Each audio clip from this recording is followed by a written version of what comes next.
Nice to meet you. Where you're from, I think I already know. Talk to me. Rory, how are you? I'm Irish, living out in Hmm. Malta, 19 years of age. And yeah, I've run a marketing agency with one of my best friends. So it was kind of 50-50 partnership. So kind of living the dream, you know? Wow, wow. And how did that come about? You joined the real world when?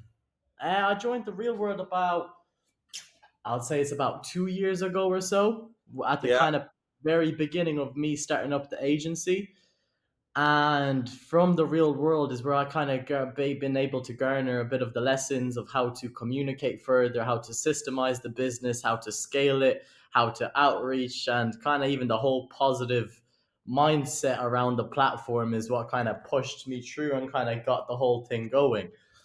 And yeah, even kind of what it teaches you about brotherhood, even just about you're not making it alone as a lone wolf, just have the people around there and just the ability that I have, just a person there that is fully 100% trusted. Hmm. It's great, man. It's great. So you found that person that you trust. You found that brotherhood, and Yeah, you made it work. You started an agency, a marketing yeah, agency. All right. yeah, yeah. Cool. Where did you find this guy?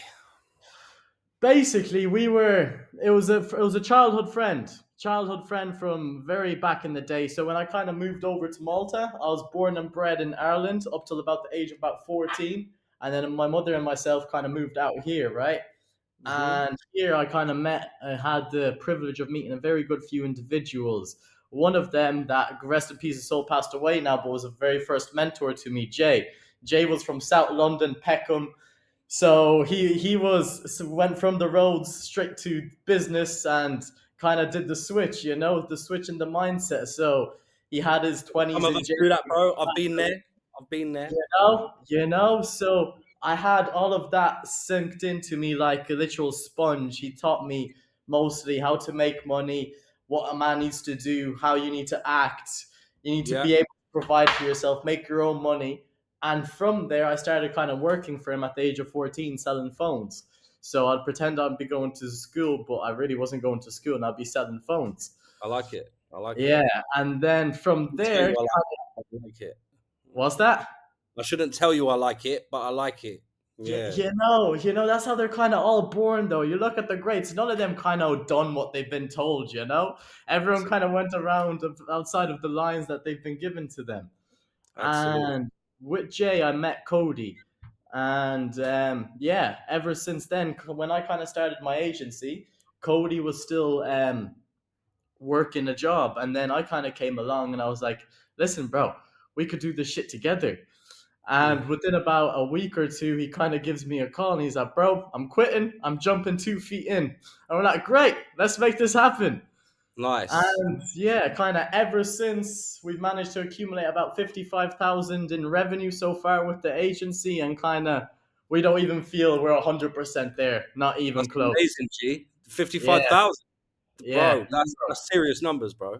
yeah. That's So it's the best thing is when you know you have cash flow coming every single month, you don't have to worry about it. Rent's yeah, covered, bills are yeah. covered, and then you're just looking at how to scale, automate, and expand. I've got some questions for you today, Daniel. Go on. So Yeah. how did you find your first client and what was it like when you landed that client? So how did you find your first client? First client, I'm not gonna lie, it's actually a bit of an interesting story, right? It's really a fake it till you make it, right? There was an Okay. individual named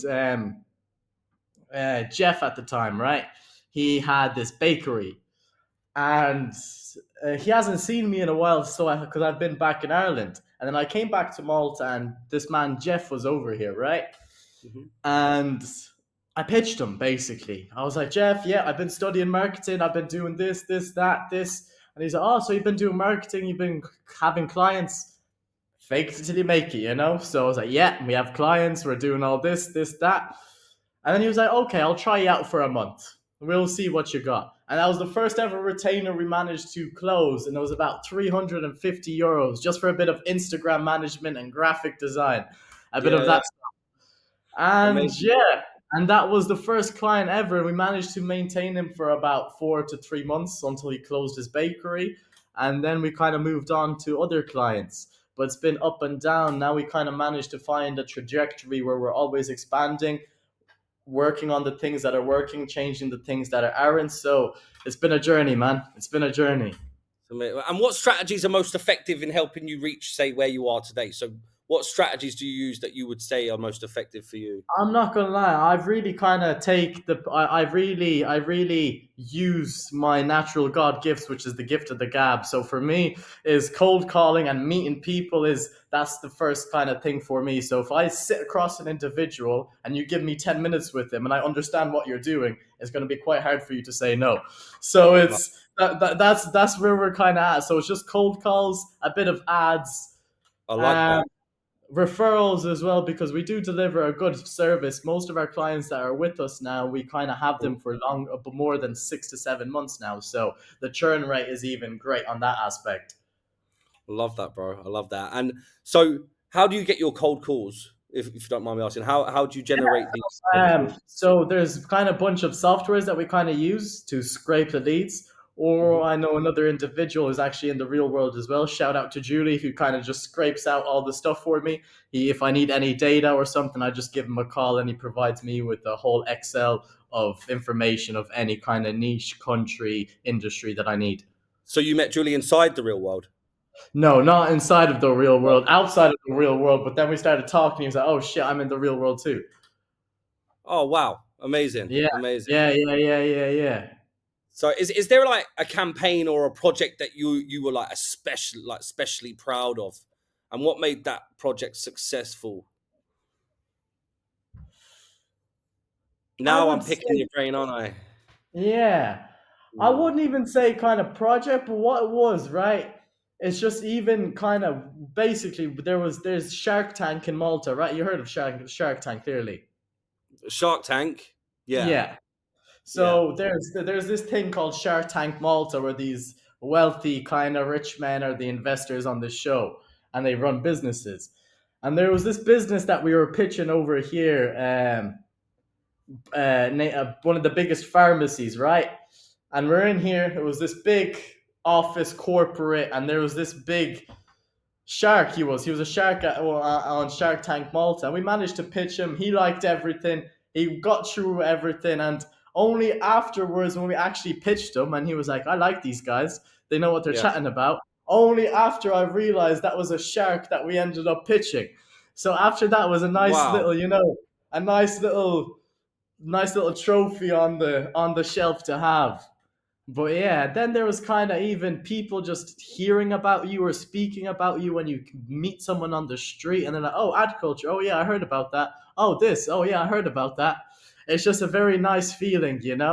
And when even Love I say this a lot, but even when you have your closest people around you aimed at the exact same vision as you, and you just keep going at it together, and see when you're feeling shit, or an invoice doesn't clear, or you have stress, you look at the other person could be unfazed, and you're like, yeah, shit, let me feed off that energy. And They then, pick you up. They tell you to you keep going. know, Yeah. exactly. So that's kind of been some of the biggest motivators and pillars for me kind of growing the entire thing. What are the biggest challenges you faced in growing your agency, and how did you overcome them challenges? Consistency. So, what Consistency. challenges were they, though, Daniel? Yeah, What? so basically it's you have biggest challenges of when people are going to say no to you, people are going to undermine you, people are going to think that you're young, you don't know what you're talking about, everything that you try to do. There's a period of your life, right? Well, I'm kind of saying for me anyway, where everything you do just not working. It's just not fucking working. It's just whatever you try, whatever you do, you just get thrown shit in your face.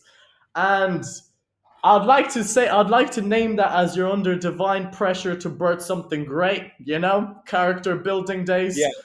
So that's what I like to yeah, clarify those days as. But in those moments, just to keep fucking going because there's no other option. It's either you just yeah. take it on and just face it head on rather trying to ignore it or giving up or just giving into it because problems are always going to occur. So that was the kind of biggest obstacle is just to, nope, we're tunneling in and just doesn't matter what comes our way, but we're just not going to say no. Tax Absolutely. Full problems, steam whatever. ahead. Yeah, full steam You know, ahead.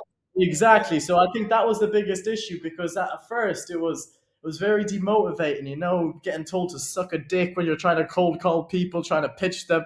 It's only amount of times you could get told no and fuck off until you start double thinking yourself. So that was the biggest point of just kind of just maintaining the vision and we're in it for a reason. There's Love no that, man. shortcuts. Take shortcuts or you get cut short. No one was stopping you, bro. It's good. Exactly. Good. So yeah, that was kind of the biggest obstacles. But after you kind of double down on it, you just know you're one no closer to a yes. Yeah, absolutely. And how do you how would you say stay updated with like the latest marketing trends? Because obviously it moves quite quickly too.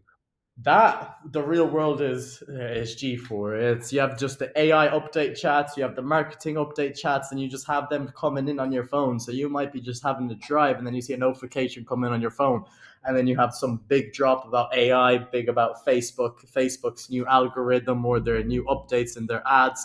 And you're like, oh shit, you send it to the team for them to have a look over, and then oh yeah, we heard about this, we could implement this. And you're like, oh shit. So it's just from one notification, you make a huge shift in your business that kind of expands the efficiency, the strategic outlook, the entire kind of shebang of it just from one notification. If you kind of look at it from the bigger Yeah. picture, you feel Yeah. me? See, what might be like simple to you might not be to someone else, which is great because they might need to hear that.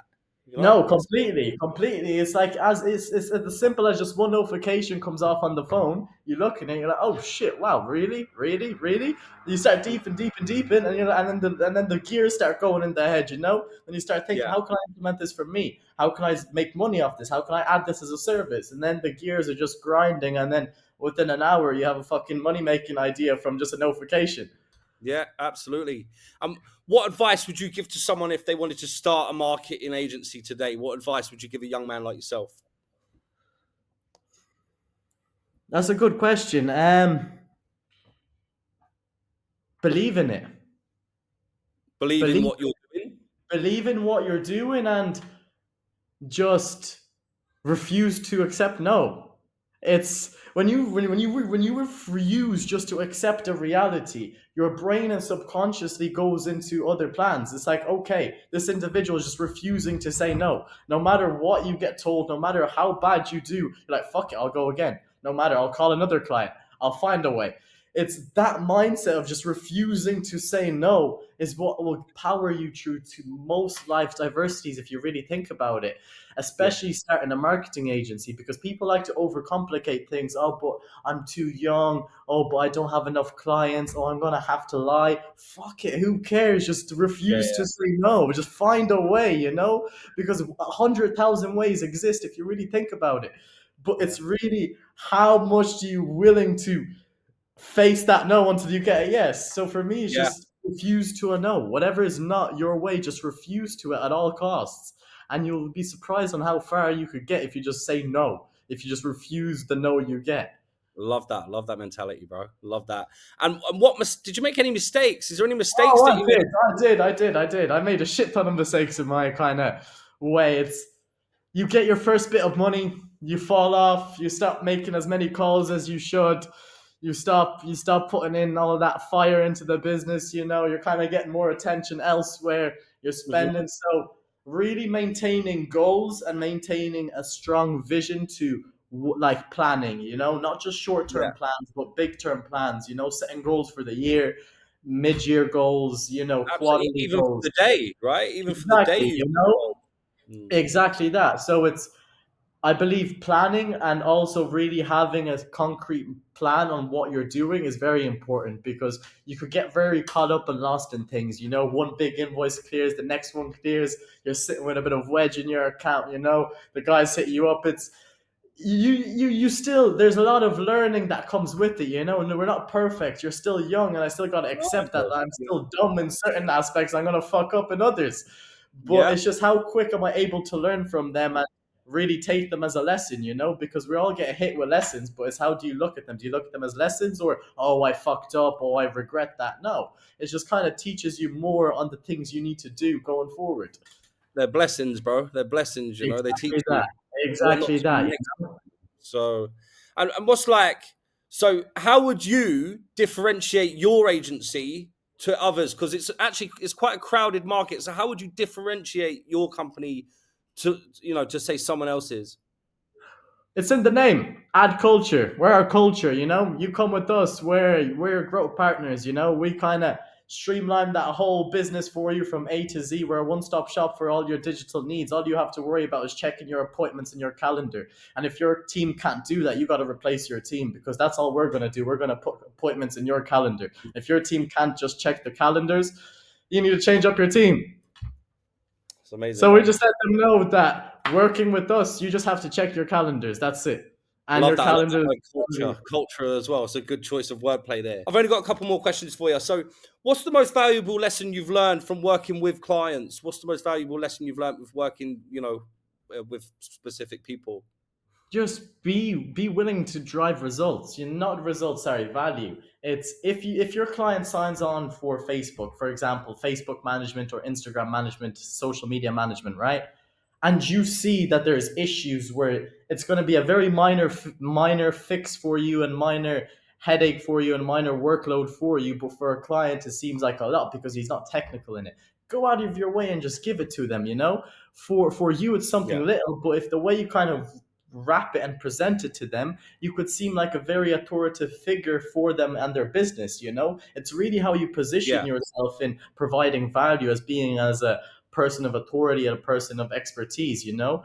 Come in more as a consultant. I really tell everyone, it's don't just do marketing, you know. Consult them. What is their vision? What's their team acting like? How can you help them? How can you maybe teach some of their team, you know? Don't just focus on the proposal, you know. Look at things outside of the proposal and how you can provide value, and don't be looking as for an exchange. Do it out of the goodness of your heart, and shit will just come back to you. You know, people will come back. Oh, listen, I need this service off you. Oh, I need this designed off you. Oh, I yeah, need help with this. You know, so it's just be willing to provide value outside of the proposal. yeah. No, I love that energy, bro. And you know what? You'll go far with that energy. Trust me. You know, I've been someone like that myself. Just give a little bit extra. Give them a exactly, little bit more. And they'll always exactly. come back because they notice things like that. Exactly that, you know, because as you said, there's 101 different agencies, you know, even kind of sending your client just a Christmas card to his house, you know. A lot of people, they just think that, oh, let me just message him Christmas card. But how many marketing agencies actually send cards to their clients, you know, just thanking them with a little personalization? It's so Yeah, small, but now you're in their head, you know. Oh, that Daniel guy, he's nice, you know. Yeah, he actually sent me a Christmas card. Oh yeah, fair play to him, you know. it It's goes a something long way. small. It cost me £2, €5 for shipping, and now he remembers me for the rest of the time. Yeah, it's great. That's great. And how would you handle a difficult client or projects that don't go as planned? How do you handle that? Honesty, Yeah, honesty, genuinely let the client know it's there has been an issue, you know. Let them know what to expect, and always give yourself some time, you know. I like to always say something that's going to take about I learned this from another mentor actually. If something is going to take you 2 days, say it's going to take you 5 days, and still deliver it in 2 days, because now you just exceeded your expectations. Because now they're expecting for 5 days and you delivered it in 2 days. So I always yeah, like to buy myself that extra little bit of time, just in case, to foresee any issues that may happen. That'll be the first step, you know, kind of have extra more time. So if a project is due for 2 weeks, I'll buy myself 3 weeks. And even if it's done in 2 weeks, oh well, the client just got a 2 week project in what he thought was going to take 3 weeks. So it's that yeah, cookie points extra. But for internal operations, we just bought ourselves a week of time for fuck ups and for issues. Then the yeah, next thing is, if it's unavoidable, call the client. Listen, hey Rory, we had a major issue. I just thought I'll get on the call with you so you're aware of everything. We're currently working on everything to get resolved. This is the time estimate. We're going to keep you updated. But I just want to keep you in the loop so you're not in the background of anything. Clients really appreciate that so much more than, oh, just a little issue happened. of Just be, course, yeah, of you course. Be know. straight up with people. Yeah, no, I love that energy, Daniel, bro. Are you in the war room? No, I'm planning to get in soon. Yeah. Well, Yeah, for listen. sure. Hopefully, I see you in the war room one day, and I see you at one of the events, so we can catch up and have a coffee. That'd be good. Completely, Rory. Completely. Is it you Yeah, that had the Irish relatives, or is it one of the other guys? it's me, bro. My whole family are Irish. Yeah, Yeah. whereabouts? My dad's from Dublin. Well, my dad's dad is from Cabra, and Okay, my dad's mum is Capel Street in Dublin, okay. and my mum's side is Roscommon and Dromore. Oh, okay, Roscommon. That's not too far. I'm down in the west, down Galway City. I know where you are. I know Galway. Galway Yeah, City, yeah. yeah, Shitty yeah. old weather though. Shitty weather. It hasn't been too bad lately. It's It been all right. hasn't, it hasn't. But man, since I moved over to Malta, it's like living paradise on earth, you You know? can't compare, bro. You can't compare. But Not Galway's more even. beautiful for different reasons, bro. Literally, for different reasons. But when you live there about 15 years of your life, you forget the reasons. Listen, it's been lovely speaking to you, Daniel. It's nice to meet you, mate. And hopefully, I'll see you in the war room one day. We can catch up. You too, Rory. Pleasure, brother. Have a great day. Keep grafting. Keep that energy, bro. I Indeed, love for that. sure, See Rory. you soon.